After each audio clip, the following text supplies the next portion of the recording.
Buenos días, bienvenidos a este Paraninfo da Universidad da Coruña, onde vamos a dar inicio ao acto conmemorativo da primeira década da cátedra de INTEX Sostenibilidade da Universidad da Coruña. Convido a todos os que estáis aquí, profesor da Universidad da Coruña, persoal da Administración de Servicios, alumnos se hizo o sonido, alumnos do curso CESIS da Cátedra INDITEX UDC de Sustentabilidade ou Innovación Social e todos os asistentes que estades hoxe aquí a celebrar este acto. Vamos a iniciar este acto coa intervención da Marta Rey, que é a directora da Cátedra INDITEX UDC de Sustentabilidade. Marta. Moitas grazas, rector. Muchísimas gracias. Buenos días a todos, rector, autoridades, público. Si tuviera que sintetizar mi intervención de hoy en solo dos palabras, la primera sería transformación.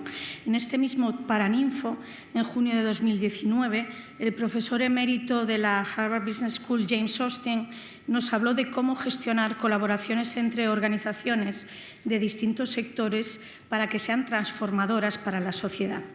Hoy contamos con la presencia del profesor de la Harvard Kennedy School, Robert Livingston, un experto en transformación social radical. Entre medias, más de 2 años de paréntesis pandémico que nos han transformado a todos a nivel individual y colectivo. Hoy celebramos la primera década de la Cátedra INDITEX UDC, una iniciativa de colaboración entre una universidad pública y una empresa global cuya misión consiste en generar un ecosistema propicio para la transformación hacia la sostenibilidad e innovación social.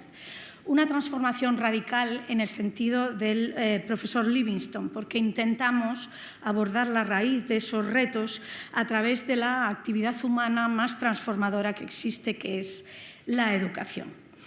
A través de la realización de 11 ediciones de su curso de posgrado, de conferencias, de proyectos de aprendizaje-servicio, la actividad transformadora de esta cátedra creo que se parece más a un orvallo que a un chaparrón.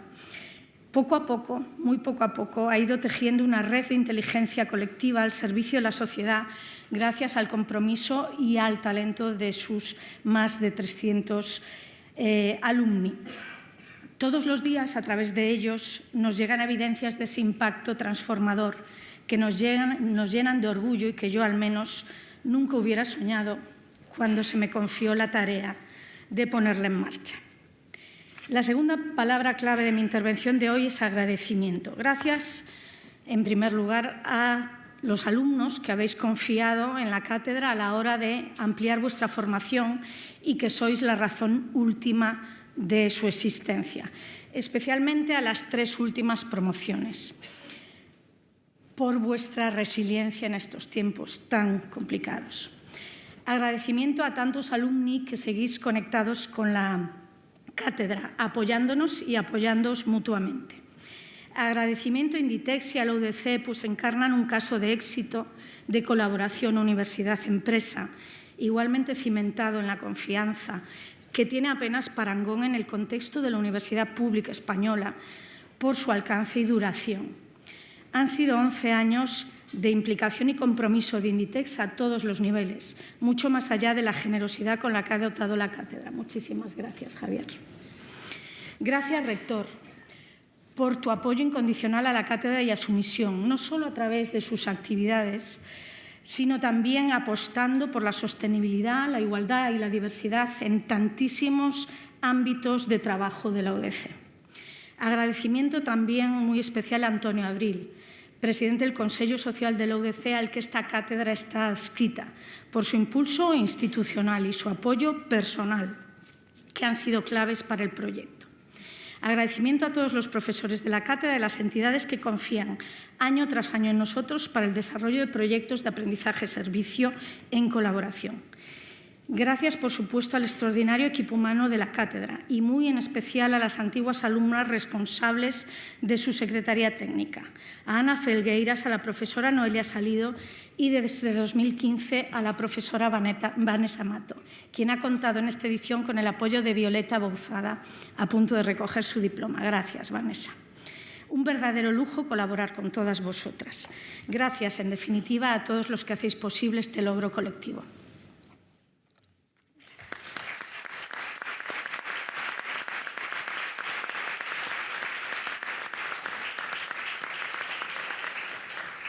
Muchas gracias, Marta. Damos ahora a palabra a Francisco Javier Losada Montero, que es director de sustentabilidad de Inditex. Javier. Muchas gracias, rector, vicerrectora, vicerrector, decano, directora de la cátedra, profesor Livingston, asistentes, alumnos. En primer lugar, me gustaría transmitiros mi enorme satisfacción porque estemos hoy aquí clausurando la 9ª, la 10ª y la 11ª edición de la Cátedra de Sostenibilidad e Innovación Social y celebrando al mismo tiempo un momento tan significativo como es la primera década de este proyecto de colaboración pública-privada entre la Universidad de La Coruña e Inditex. La cátedra representa para nosotros, para Inditex, una iniciativa extraordinaria de transferencia de conocimiento y tiene el objetivo primordial de fomentar la sostenibilidad en la comunidad universitaria y en la sociedad en general.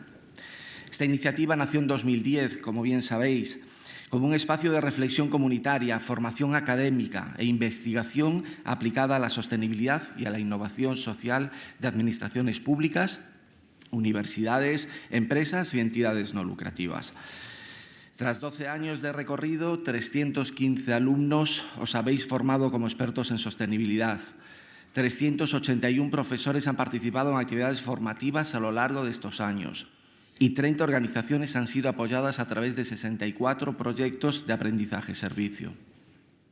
Pero como siempre nos gusta pensar en Inditex, no es suficiente. No debemos caer en la autocomplacencia. Tenemos que seguir promoviendo la mejora continuada para profundizar en el impacto positivo de este proyecto. Solo a través de la constante autoexigencia lograremos la excelencia. La cátedra constituye actualmente una referencia en materia de formación en sostenibilidad y sin duda ha sido posible gracias a un esfuerzo colectivo muy importante. Por ello, me uno a los agradecimientos de Marta y de forma muy especial a vosotros, los alumnos, a los profesores invitados, al equipo de la cátedra con Marta a la cabeza, al equipo en Inditex, al Consello Social y, por supuesto, al equipo rectoral de la Universidad de La Coruña, a esta labor durante estos años y la acertada gestión del programa que se ha convertido en un orgullo para Inditex. El mejor colofón a esta primera década de colaboración lo constituye, sin lugar a dudas, la presencia en este acto del profesor Robert Livingston, con cuya presencia nos sentimos profundamente honrados. Tener hoy con nosotros a uno de los mayores expertos mundiales en materia de diversidad, inclusión y equidad hace que sea oportuno también compartir con vosotros lo que representan estos valores para Inditex. En nuestra compañía estamos firmemente convencidos de que una de las mayores fortalezas de nuestros equipos es su multiculturalidad y diversidad. Nos sentimos orgullosos de contar con una cultura empresarial inclusiva, que fomenta la igualdad de oportunidades y la tolerancia cero a cualquier tipo de discriminación. En este sentido, me gustaría destacar que destinamos más de una tercera parte de nuestra inversión en la comunidad a la integración de personas en situación de riesgo de exclusión. Uno de los proyectos más destacados es el programa Salta, del que nos sentimos particularmente orgullosos. Esta iniciativa tiene como objetivo la inserción laboral de nuestras tiendas, fábricas o centros de distribución de personas en situación de exclusión social. Desde su nacimiento en 2008, más de 1.500 personas han formado e incorporado en el grupo gracias a este proyecto, en el que seguimos trabajando con mucha ilusión en países como Alemania, como Brasil, Corea, España, por supuesto, o Estados Unidos. Y para concluir, quiero dirigirme especialmente a vosotros, nuestros alumnos, los auténticos protagonistas de este acto. La cátedra os ha dado la oportunidad de conocer los instrumentos, las herramientas y el comportamiento que se espera de las empresas y de las organizaciones comprometidas con las personas y con el medio ambiente. Y sé que habéis realizado un magnífico trabajo que hoy se reconoce en este acto de entrega de diplomas. Demostrad, queridos egresados, que seréis capaces de poner en práctica estas enseñanzas. Vuestra formación os permite ser agentes del cambio para nuestra sociedad. Es nuestro deseo y vuestro mejor desafío. Professor, with your license, I'm going to quote your great book, The Conversation. Estimados egresados, keep fighting the good fight. Vale la pena. Enhorabuena a todos.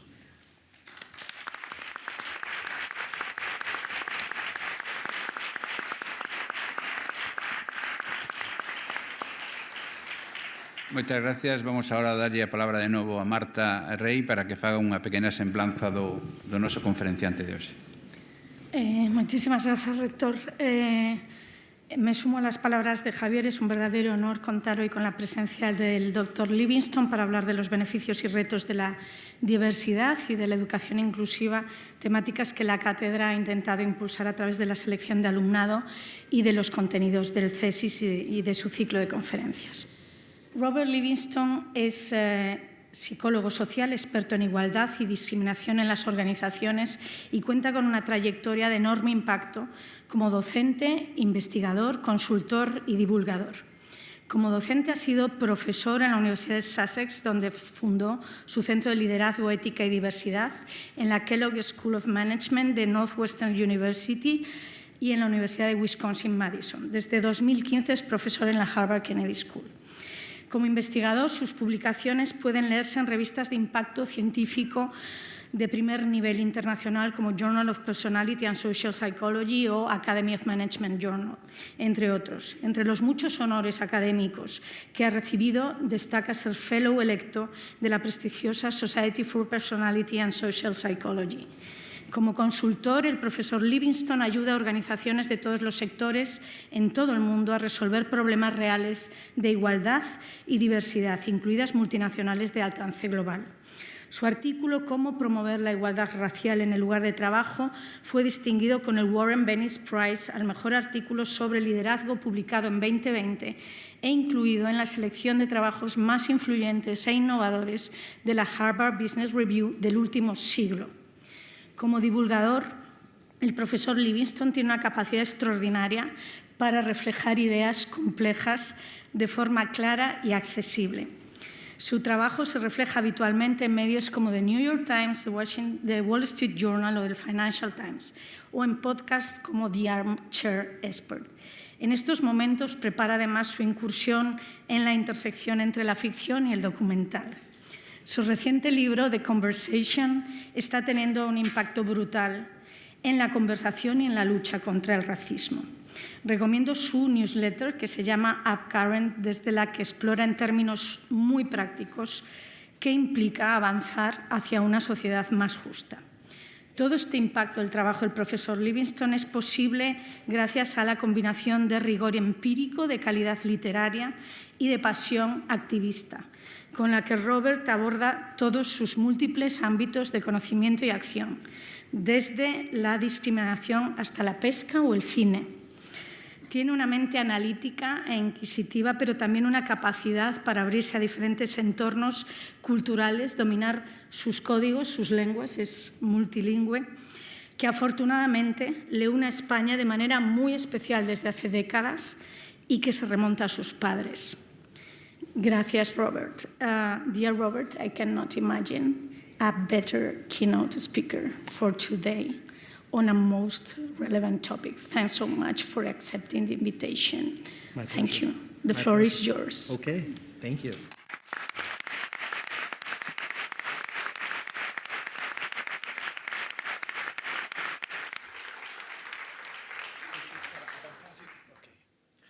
Bueno, gracias Marta y a todos aquí por esta invitación a venir a La Coruña. Hablo un poco de español, pero esta charla la voy a dar en inglés, pero las preguntas después, si las hay, puedo contestar en español, en castellano. Gallego no hablo, lo siento. Bueno.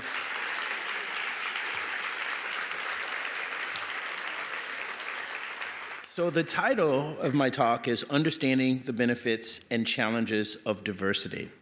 And I want to start by having you imagine that you have a magic toolbox. And in this toolbox, there's space for only 8 tools, no more, no less. And you have a choice between 2 different sets of tools. The first set is a very high quality set of tools that's all the same. So here you have 8 titanium hammers, Titanium hammers are very high quality, they're very expensive, but you only have 8 titanium hammers. The second set, you have tools that have seen better days. They're worn, rusty, old, crumbling, falling apart, but they're all different tools. And so the million-dollar question here is, which set of tools would you choose? The 8 titanium hammers or the diverse set of tools that are worn and torn? Well, part of the answer depends on what you want to do with the tools. If you want to only hammer nails, then you should choose the set of 8 titanium hammers, and you'll have the easiest job of pounding nails that you've ever had.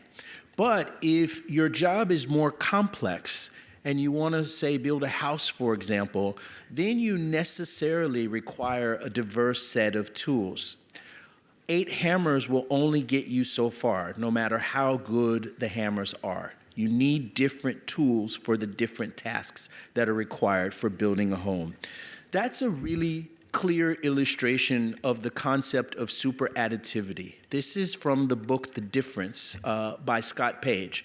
Now, Scott Page isn't a liberal sociologist or hippie. He's actually a hardcore conservative mathematician who argues that when you have diverse components, the sum is much greater, or the outcome is much greater than each component. In other words, 2 plus 2, no matter what the components are, 2 plus 2 no longer equals 4.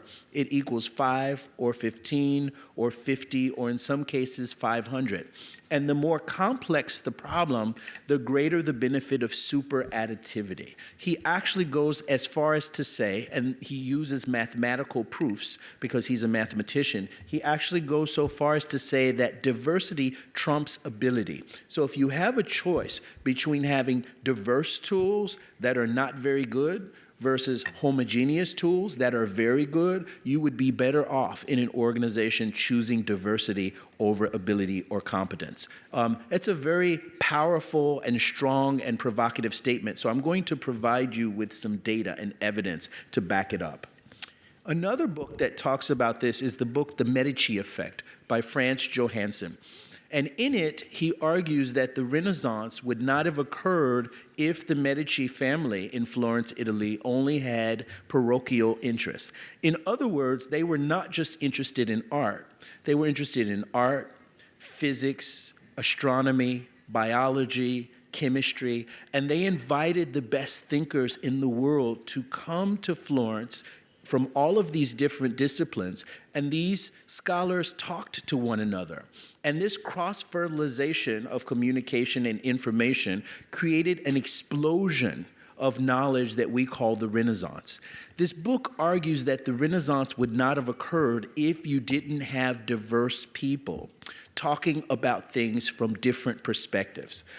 So I'm going to unpack the Medici effect because it's a very complicated and long book, but he basically distills it down to 2 mechanisms that create the Medici effect. The first is differential perception, meaning people from different disciplines, people from different cultures view the world slightly differently. So that gives you more information. The second is a concept called collective intelligence, and that's when teams can outperform the maximum potential of any single individual on the team. And I'll explain more clearly what I mean by that. But let's start with differential perception. So I have a question for you in the audience. I'm going to show you a picture, and I want you to tell me the very first thing that you see when you look at this picture. What's the first thing that you see? Alguien. Someone says fish. Peces, no? That's a very typical answer when I show this picture in the United States or Canada or England or Spain. But when I show this picture, and I've actually done this in Korea or Malaysia, I get a very different response. And there's a whole book that has experiments like this where they demonstrate that people from the East, from Northeast Asia, for example, from Japan, from China, from Korea, from Vietnam, see the world very differently than Westerners see the world, than Europeans or Americans or Canadians or Australians see the world.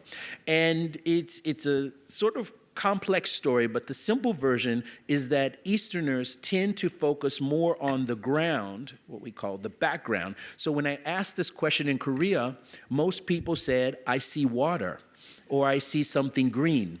They actually are focused more on the background than what we call the figures, the things that stand out. So we are more analytical in our thinking, and they are more holistic in their thinking. And it actually bleeds into the way that people live in their society. So in most Western societies, there is a concept of the self. You exist independently of other people. But in Eastern cultures, you exist only in relation to your mother, your father, your friends, your brothers, your sisters. There's a more collectivist understanding of even what it means to exist, whereas in Western cultures, there's a more individualistic understanding. Well, it turns out this comes out in something as simple as the perception of a fish tank. People see different things when they're asked to report the first thing that they see. This is important because if you want to know everything that's in the fish tank, you have to have people looking at it in different ways. Otherwise, we as Westerners will miss the water, and they as Easterners will miss the fish or the frog or the snail because they're more focused on the background. Let me give you a different example, and this is more relevant to organizations. For many, many years, experts, and this is the metaphorical equivalent to the 8 titanium hammers. Experts were working on decoding an enzyme, a protein of the HIV virus. And they had worked on this for many, many years without success. I don't know how many people here have taken organic chemistry, but it's a really challenging class because you have to think three-dimensionally in your mind, and you have to be able to rotate molecules in order to understand it. So basically, these experts, these microbiologists, had been working on this problem for 10 years, and they're the experts. But it turns out a group of teenage gamers, people who play video games and know nothing about the complex enzymes of the HIV virus or any microorganisms for that matter, were able to crack the code in just a few days. And that's because people who play video games also look at graphics, and they also have images in their mind, but they're looking at it in a very different way. So they were able to do something that the experts could not do because they were looking at the problem in a different way. It's almost like the aquarium. The experts were looking at the fish, and they missed the water because they were looking at something in the same way. Even though there were very smart people working on the problem, they weren't looking at it from the right perspective. So that's the advantage of differential perception. Now I'm going to talk about collective intelligence. Imagine that you have a team of 5 people, and there's different abilities on the team. Let's say one member of the team has an intellectual level or an aptitude of 80. The second member has an intelligence of 90. The third has an intelligence of 100. The fourth has an intelligence of 110. And the fifth has an intelligence of 120. So the range is from 80 to 120, and the average is 100. In theory, they should only be able to solve a problem that has a difficulty of 120 or below. ¿Me sigues? Porque the maximum intelligence of the individual of the smartest person is 120. So they should not be able to solve a problem that's any harder than 120. But what collective intelligence research shows is that if those 5 people work on the problem collectively, and if they work on the problem in the right context, with the right culture, in a democratic situation where everyone can sort of bring their ideas to the table without fear of being ridiculed or fear of being ignored, then those 5 people can solve a problem with a difficulty not only of 120, but 140, 160, 200, or even 300. So it's like magic. And here's why.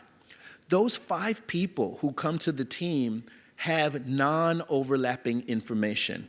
meaning that person 1 doesn't know the same things as person 2, who doesn't know the same thing as person 3. So when you combine all the information that the 5 people have, it far exceeds the information that any one person has. So if they're working on the problem collaboratively, they can actually solve things that none of them alone can do. That is the power of collective intelligence. But there needs to exist certain conditions for collective intelligence to emerge. So, for example, teams that have more equality have more collective intelligence than teams that have a strict hierarchy.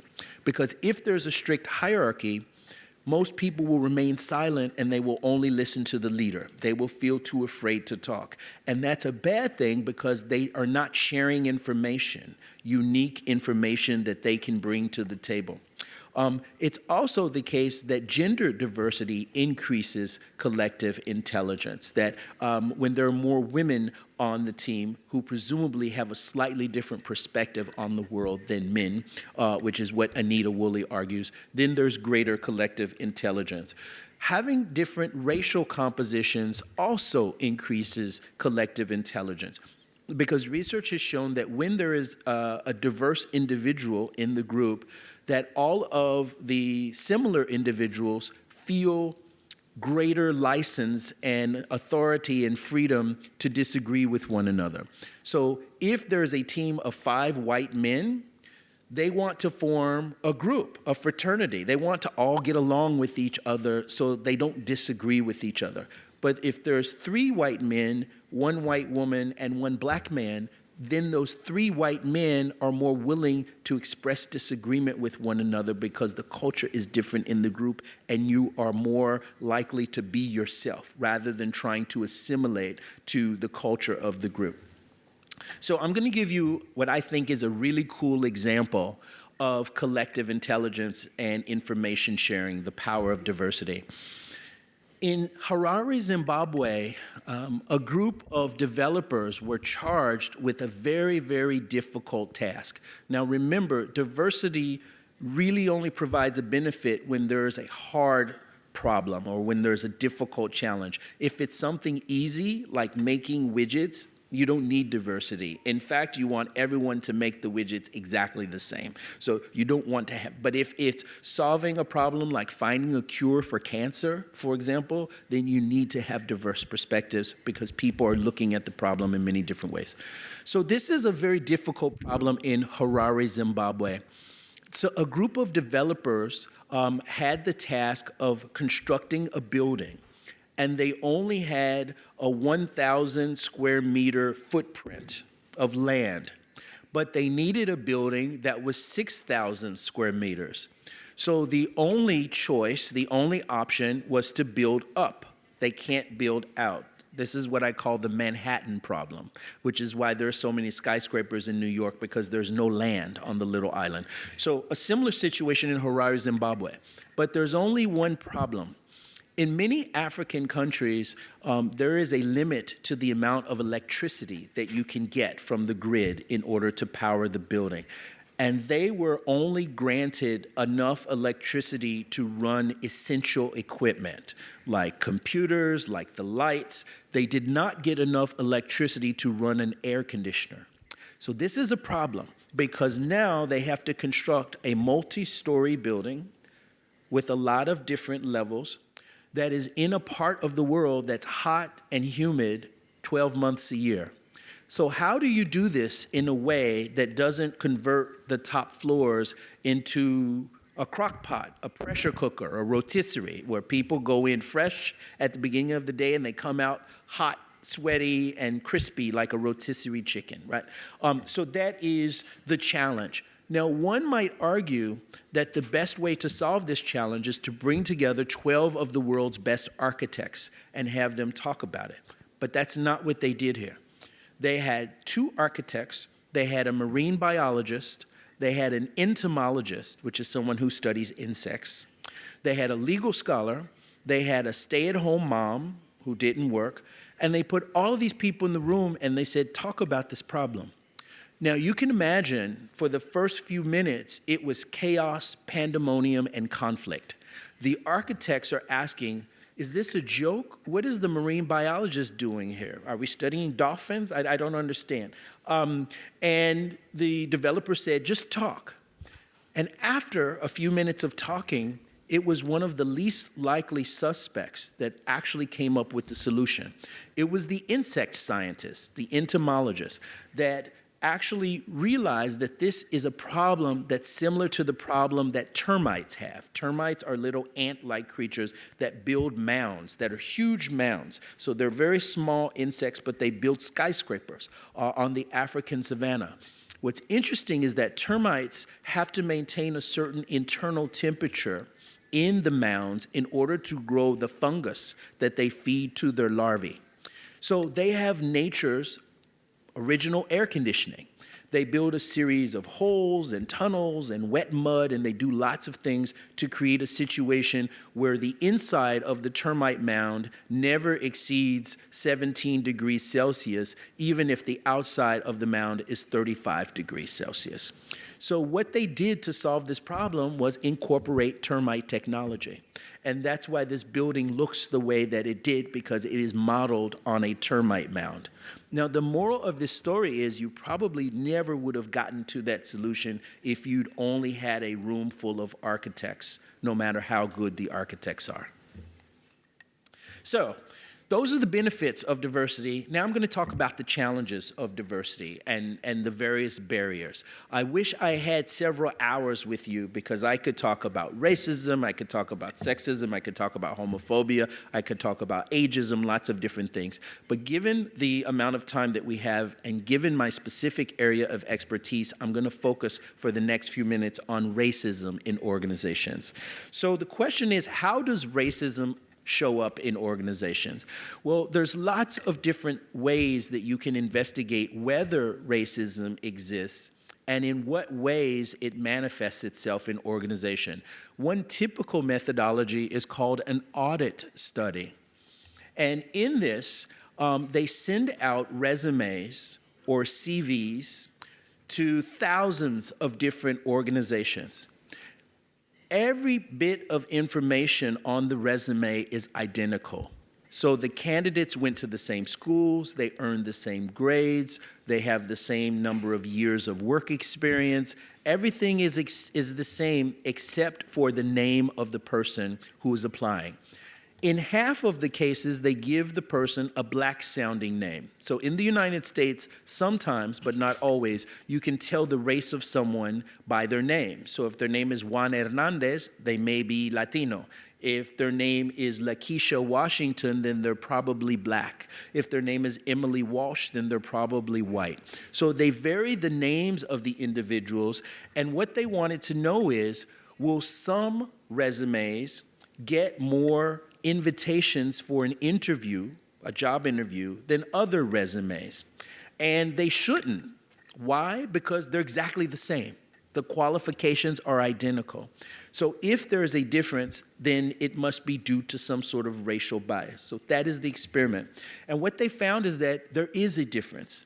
And that resumes with white-sounding names, like Emily Walsh, get 50% more invitations for interviews than resumes that have black-sounding names or Latino-sounding names.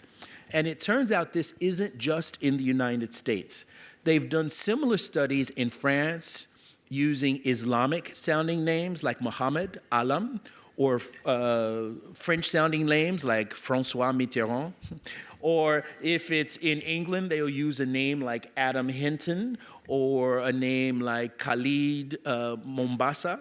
And what they find is even more discrimination in Europe, that if you have a French-sounding name or if you have an English-sounding name, then you're 200% more likely to get an interview. So the likelihood is 3 times higher for a person who has a name that sounds native to that country than someone who has a name that sounds Muslim.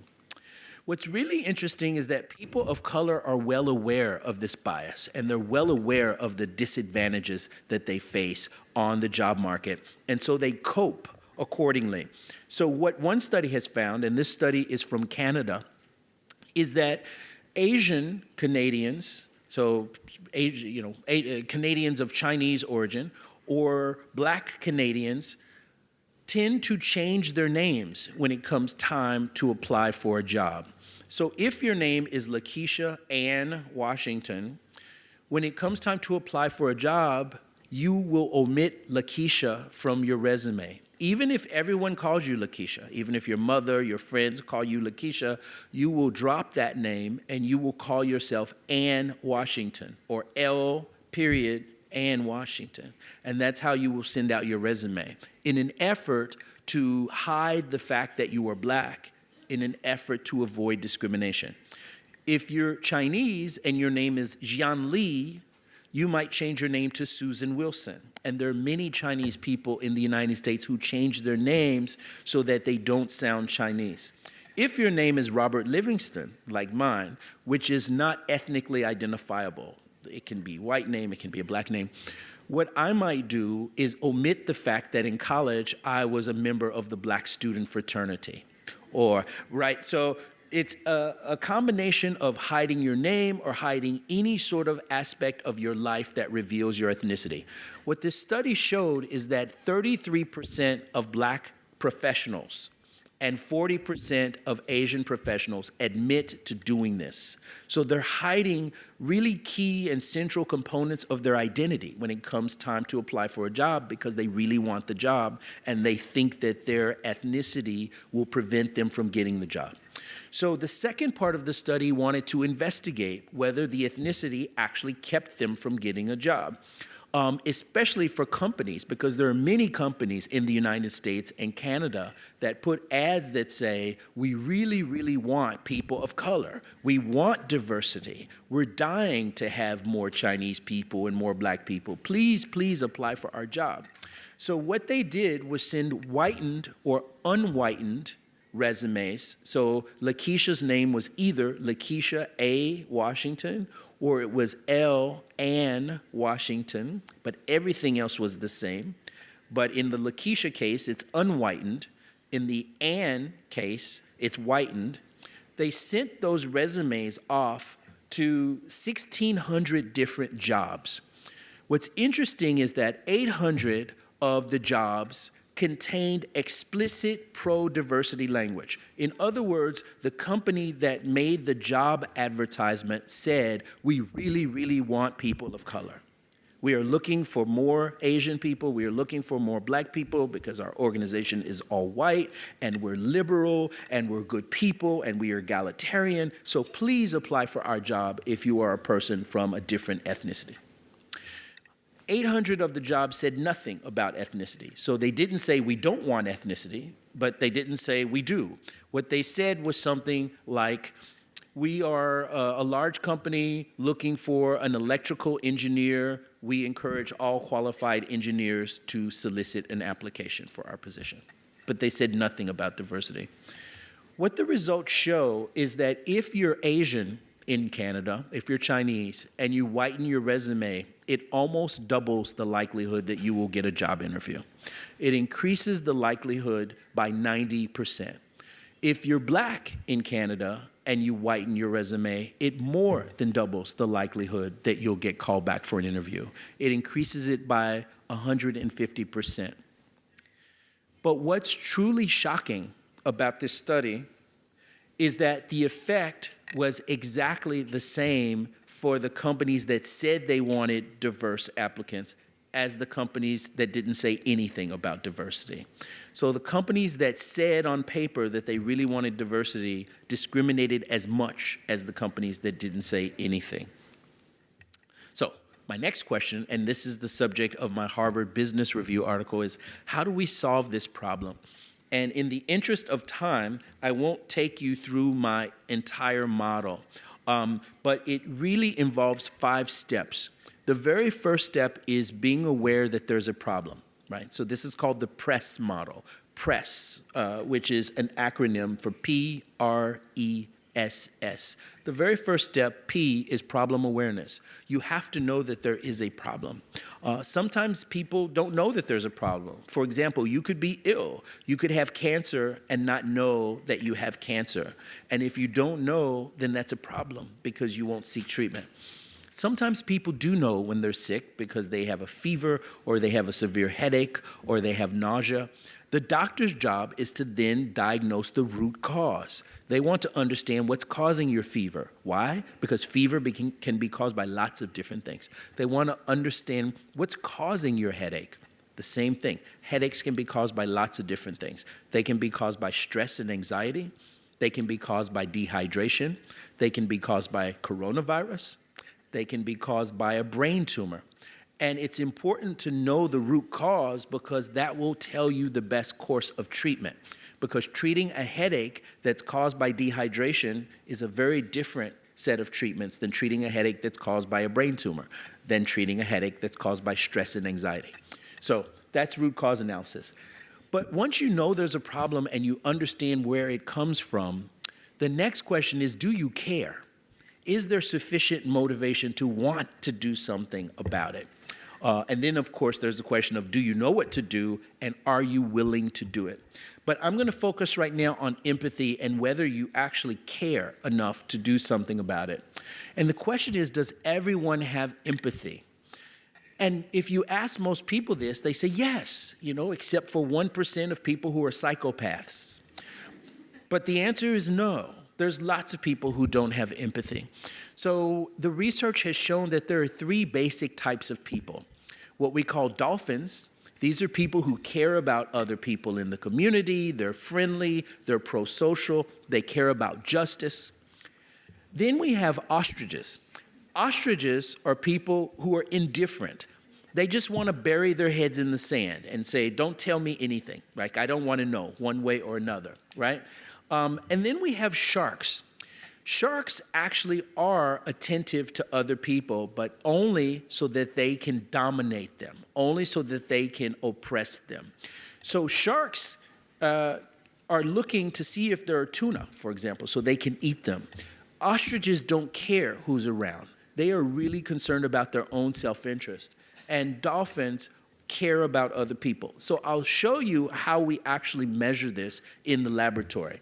So you can bring people into the laboratory and tell them that it's a free money giveaway. And they have a choice of one of 3 options, A, B, or C. In option A, and they do this sometimes with real money, so this isn't a hypothetical situation. In option A, you get $500 and another person gets $100. And they tell you it's just a random person from your company, you don't know them, they won't see you, you won't see them, you're on different floors, and it's completely anonymous and confidential. But in option A, you get $500 or 500 euro, and they get 100 euro. In option B, you get 500 euro, but the other person also gets 500 euro. In option C, you get 550 euro, and the other person gets 300 euro. So if you were facing this choice, which options would you choose? A, B, or C? How many people would choose B? How many people would choose C? Some. How many people would choose A? Nobody. That's very typical of the response that I get when I ask the question to a public audience. But when we do this in a closed room with real money, the outcomes are very, very different. Basically, those choices correspond to 3 options. There's the individualist or the ostrich, and that's the person who seeks to increase outcomes for themselves, and they're independent or indifferent to what happens to anyone else. In this, that would be C, the 500 or the 550, 300 option. That would be the individualist. The competitor or the shark is someone who is attuned to other people, but only so that they can actually dominate them or oppress them. So in this case, that would be A, the 500, 100 option. Now, I want people to understand something about A, which I find very fascinating, which is in option A, you could have had an additional 50 euro. but they're deciding to throw away the additional €50 and only keep 500 instead of 550 just to keep the other person poor. So they're actually willing to incur a cost just to dominate the other person. Because for them, what's most important is the relative difference between themselves and someone else. For the ostrich, what's most important is the absolute difference, right? So the absolute amount of money that they put in their pockets. And in option A, you could have given the other person 400 more euro and it wouldn't have cost you anything. So I want to point that out because people often think that selfishness or oppression is because people see the world as a zero-sum game. But that's not necessarily true. Here, person A could have chosen option B and given the other person 400 more euro and expanded the pie, where 1,000 euro is given out instead of 600 euro. But they actually prefer to throw the $400 away just so that they can oppress the other person. Okay? I want people to understand that. And then there's the pro-social option, which is where people seek to increase outcomes for the self and others in a relatively equitable way. That would be B, which is the 500-500 option. So now here's another $1 million question for you. They have done this study in 120 countries all around the world, on every continent. There are some cultural differences, but they're very small. By and large, if you use large samples of thousands of people, the outcomes are the same in Spain, as in Chile, as in Canada, as in England, as in Australia, as in China, okay? So now the question is, what percentage of people in the world do you think are dolphins? What percentage of people do you think are ostriches? And what percentage of people do you think are sharks? Remember, when I asked you here, we had 0% sharks. Do you think in the world there are 0% people? No. So what percentage of people do you think are sharks in the world? Or what percentage do you think are dolphins? Let's start off with dolphins. I hear 40, 20, ¿alguien ha dicho? 50, 80, ¿alguien? No. Actually, research shows that about 46% of people are dolphins, 38% are ostriches, which really speaks to their own self-interest. But interestingly, 12% of people are sharks. That's 1 out of 8 individuals that has the strong desire to keep other people from having resources, and they're actually willing to incur a cost. What's even more disturbing is that sharks are overrepresented at top leadership positions. So if you look, for example, at CEOs, they're more than 12% sharks, because people who are sharks tend to pursue power. So sharks have a disproportionate influence on the culture. So I'm going to end with this question, which is, why are some dolphin leaders, because even people who care about diversity often don't do anything about diversity?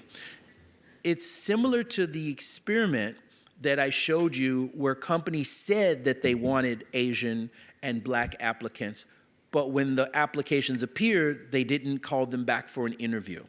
So there are a lot of people who value diversity on paper, but not in practice. And so the question is why? And I'm going to give you, in the interest of time, only 2 answers. There are many answers, but I'm going to talk about 2. One is that sometimes people are concerned about fairness.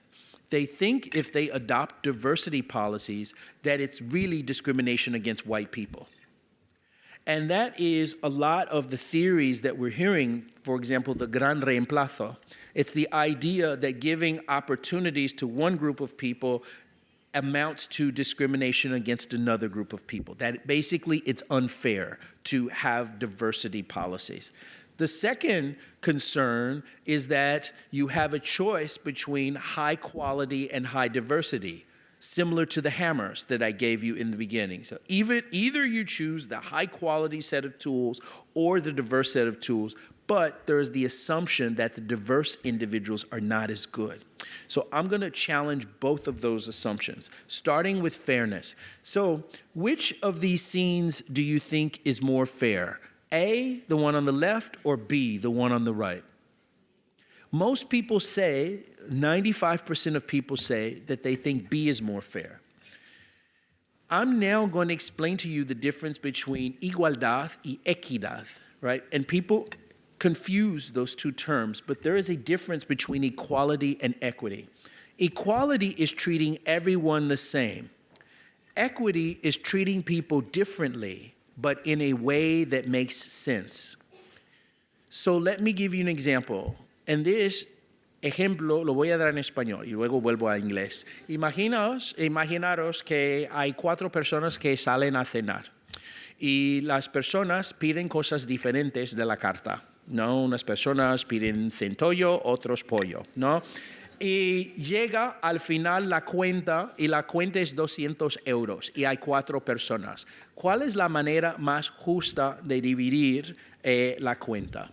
Hay 2 opciones. Tú puedes hacerlo igualmente, que es cada persona paga 50 euros. Y cuando yo estoy en España, normalmente la gente lo hace así. Da igual lo que la gente pida, si es 200 euros y si hay 4 personas, cada persona paga 50 euros. Pero hay otra forma que quizás es más común en Estados Unidos, es que una persona diga, no, tú has pedido el centollo, entonces tú pagas 70, yo he pedido el pollo, entonces yo pago 30, y eso es equidad. Las 2 formas son justas, pero son distintas. En una forma, todo el mundo paga exactamente la misma cosa, que es igualdad. En otro ejemplo, pagan cosas diferentes, pero es equidad, porque lo que pagan corresponde a lo que han pedido. Okay? So that's an example of equity versus equality. Most people think, in this case, that equity is more fair. Y esto es la diferencia. Yo voy a contar otra historia en español y luego vuelvo a inglés, que cuando tenía 8 años y fui al track meet, ¿no?, de atletismo de uno de mis primos, se llama Terry. Y yo tenía 8 años y me acuerdo de este día. Mis padres estaban ahí, también los padres de Terry, que es mi tía y mi tío, y mis otros primos. Y Terry, a ver si esto tiene un láser. ¿Tiene un láser aquí? A ver. Bueno, no, da igual. Terry estaba en el carril interior, no sé cómo se dice, el inside lane. Y todos los demás estaban en los carriles exteriores. Yo flipé, lo perdí, porque dije a mis padres y todos que era injusto, que tenían que llamar a la persona que estaba en encargado de la carrera para decir que los traigan todos a tener la misma línea, ¿no? Igualdad es lo que estaba yo buscando, porque yo no entendía, era difícil para mí a 8 años entender la geometría de círculos. Y ellos, todos ellos, estaban intentando explicarme que sí, esto es justo, porque la persona en el interior tiene menos distancia que la persona en el exterior. Entonces, esto que a mí me parece un head start, que no es justo, esto me parecía algo que complica la carrera un poco y me han dicho, no es así. What I want to argue is that most people in the world often see the world like I saw this race as an 8-year-old. They think that if you have a staggered start, that it's actually unfair because you're giving a head start to someone who doesn't deserve it. But what they have to realize is that our world is designed like this track, with certain groups on the inside lane and certain groups on the outside lane. And if we give them all the same starting line, then we're actually disadvantaging the people who've been relegated to the outside lane. That's the idea of equity versus equality. So the next question is, will diversity mean sacrificing quality? So if we look at this picture and we use height as a metaphor for ability, then we can argue that the short person is incompetent. They just don't have the ability to see over the fence. And so why are we giving extra crates to that person when they're not qualified to see over the fence, right? But another way to look at it is this way, which is everyone has exactly the same height. They have the same potential. They have the same ability, but what's different here is the structure of the environment. The ground is unlevel, and the fence is unlevel. And if we use the ground as a metaphor for privilege and the fence as a metaphor for discrimination or barriers, then the blue person is standing, just happens to be standing in a position of high privilege and low discrimination. And that's the only reason that that person is able to see the game. The yellow person is standing in a position of low privilege and high discrimination, and for that reason, they can't see the game, just a glimpse through the fence. If that's the case, are we morally, legally, socially, professionally obligated to provide additional crates to correct for these inequities in the environment? I'll stop there for questions. Thank you very much.